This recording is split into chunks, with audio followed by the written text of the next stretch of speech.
Okay, so today we're going to talk a little bit about what you're going to be doing in Google. The first thing that you should always use is Google Chrome. So you may have noticed I just opened up Google Chrome. And you're going to want to make it so that when you log into Chrome on whatever machine you use, you have access to bookmarks. Okay, because a great way, I only discovered this a couple years ago, a friend of mine told me about it, and it truly changed my life. If you look at all these tabs that I have here, these are all bookmarks. And then I have other ones as well. I have folders full of bookmarks. Some of these are things that I think it's in here actually, yeah, for different courses that students have used for assignments, and then I bookmark them so that I might use them in the course later on. So bookmarking is absolutely fantastic. And if you look over here, I think it is, you get the bookmark manager where you can set up folders and all that kind of good stuff. So when you find something that you like, just click, I think it's the star here, and it will bookmark it, and it'll ask you which folder you want to put it on, or if you want to put it on your little sort of banner here. So what should you have bookmarked? D2L.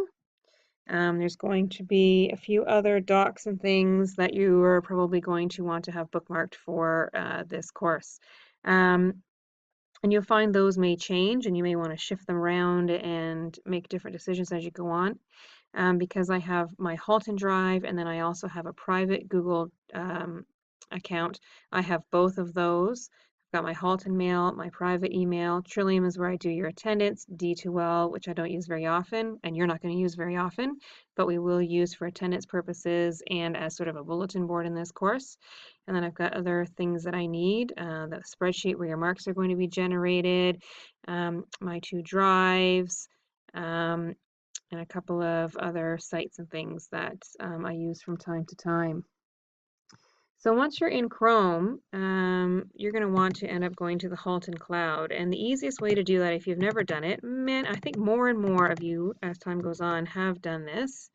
But if not, just Google Halton Cloud login or student login even, and you should come up with this login page.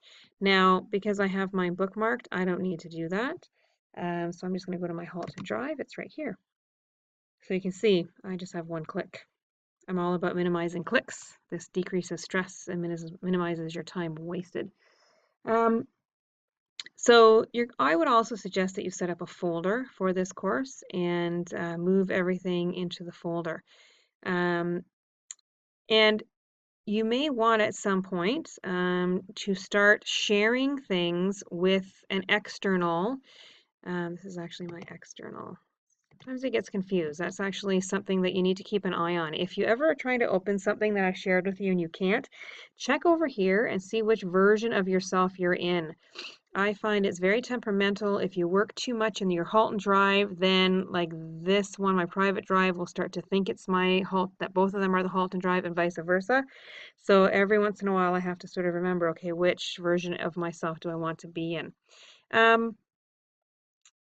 Years ago, kids had something called binders for their courses. So when you graduated from high school, you would just take your notes from all your classes with you. And if you were writing an English essay all of a sudden in second year of university or first semester of college, or 5 years down the job down the road in a job, you need to write some sort of a business report. You could go back and look through your notes. Well, you have to remember that this Halton Drive that you have access to now, I believe your access will be cut off when you graduate. And unfortunately, moving things to your private drive is a little bit complicated. The only way I know of, and this is what I'm having to do with some stuff that starts in my Halton Drive that I want to own outside, just in case someday Halton District School Board decides to say we're done with Google.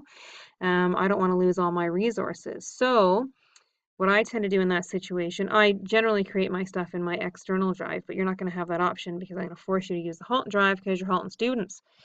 So if you have things that you think you're going to want to keep, you're going to want to make a copy of those, share them, or just share the original with your Halton self, no, with your external self rather, and then go in as your external self, your private self, and make a copy. And that copy will then be owned by your private account.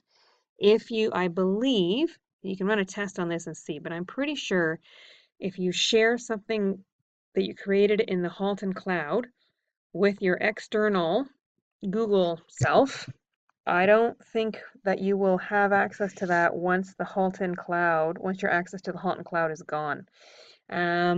If you happen to know that I'm wrong about that, send me an email, but I'm pretty sure I am correct. I've asked a few smart people.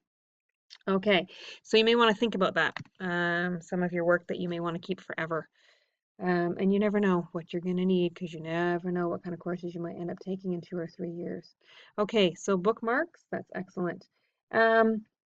So in general, the way this is going to work is that I'm going to create things for you to do. And you're going to find those in your shared with me folder, okay, which you have right here.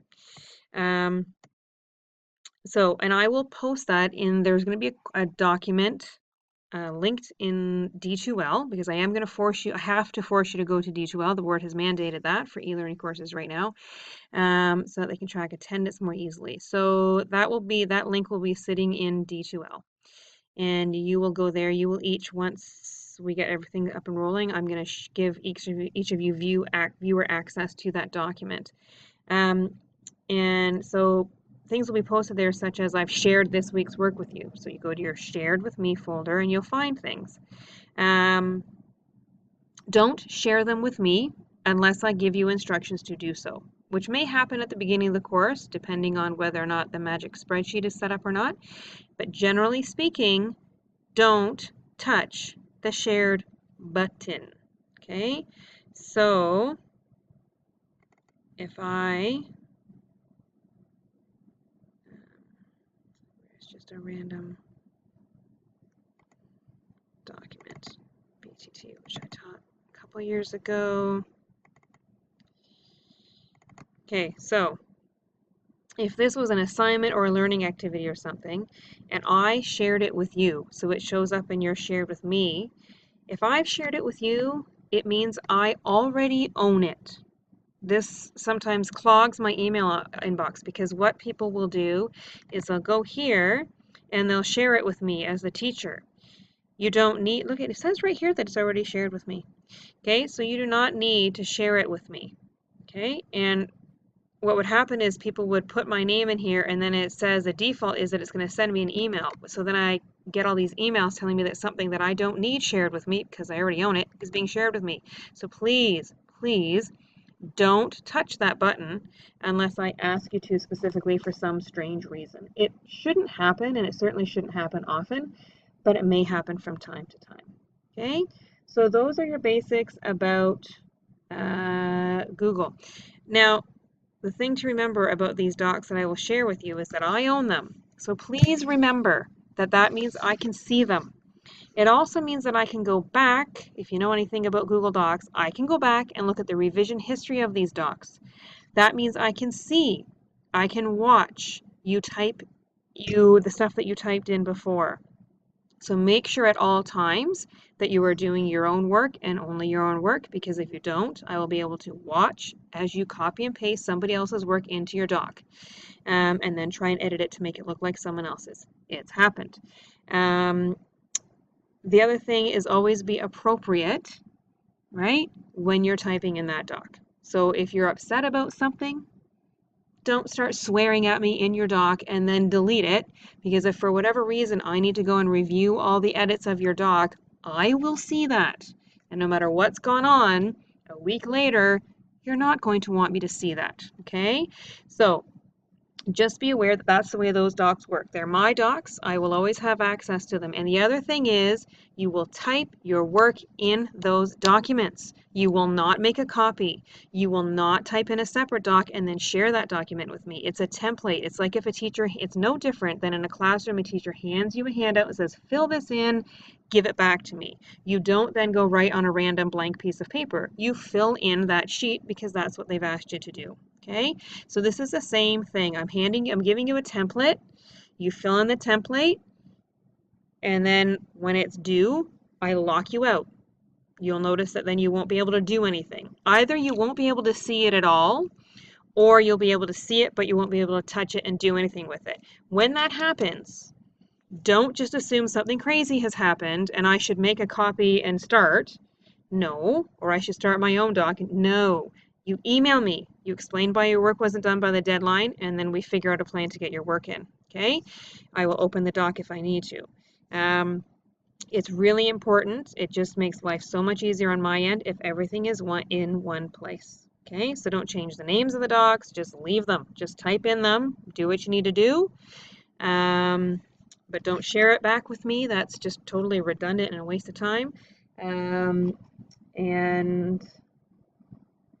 don't start other docs. Okay, so that's Google 101.